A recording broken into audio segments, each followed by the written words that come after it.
Welcome to our tutorial on how to target your campaign. In this video, I will demonstrate how to create advanced targeting for your through-text campaign.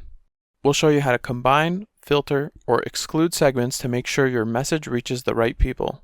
Let's get started. In our previous training video titled How to Launch a Texting Campaign, we talked about adding a single base segment of context that you want to text, and briefly touched on adding additional segments. In this video, we're going to show you how to add and remove additional segments of contacts. We'll start at the second step of campaign creation, targeting.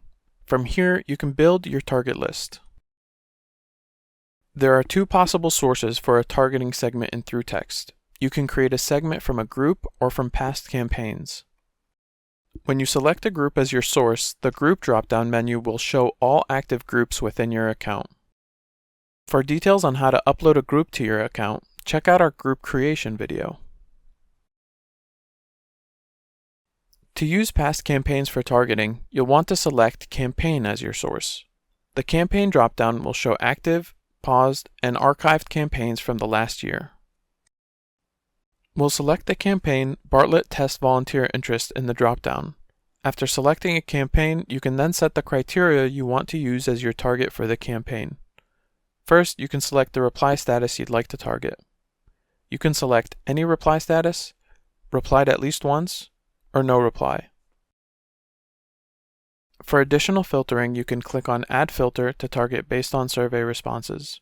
Selecting this option will display a list of surveys and the response options that you can filter based on. The Add Filter option will not display if the selected campaign doesn't include any survey questions. Now, if I wanted to target contacts who wanted to attend our event, I could choose to target anyone who responded yes to Are they attending the event from this past campaign.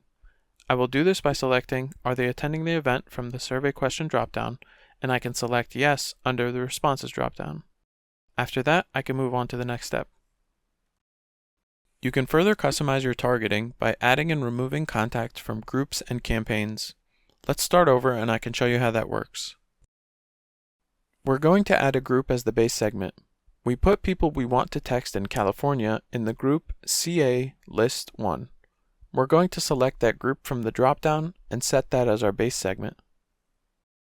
We also have an additional group called CA List 2 that we're going to add as a second group. To add a new segment, click the plus Add Segment button and then select the next group from the drop-down menu. Additional segments can be used to add or remove contacts. In this case, we want to add a group, so we will leave the type as Add. When you add the new group, you'll see that it combines all contacts in both groups within the contact total. You don't need to worry about double texting contacts because campaigns deduplicate numbers across multiple segments. Now let's say that we want to add anyone from our previous campaign, Bartlett Giving Day, that answered yes to contributing this year.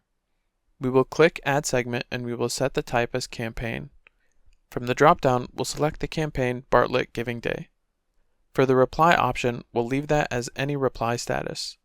Then we'll click Add Filter to set the survey question as Can you contribute this year? With a response of yes. One note on survey targeting. You can target people with any response, no response, or particular responses to yes, no, multiple choice, or checkbox questions. Now you can also exclude contacts from your campaign by adding a remove segment. For example, let's say we want to exclude a specific list of contacts that we know can't participate in the Giving Day event. To start, we'll click Add Segment and then set the type as Remove. When we click the group dropdown, we see there's a group titled Can't Join Giving Day, which we'll select. That will remove any contacts from the campaign targeting that are in our Can't Join Giving Day group. Let's talk about the order of your segments in your campaign.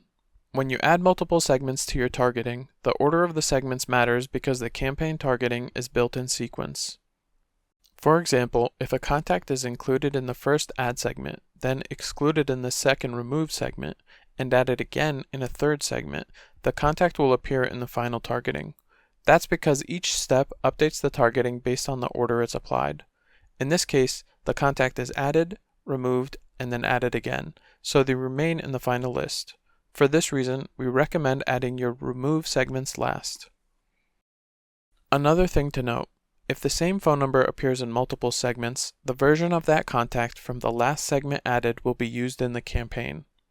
Contacts are deduplicated by phone number, so if the same number appears under two different names, the campaign will use the contact from the segment that was added last.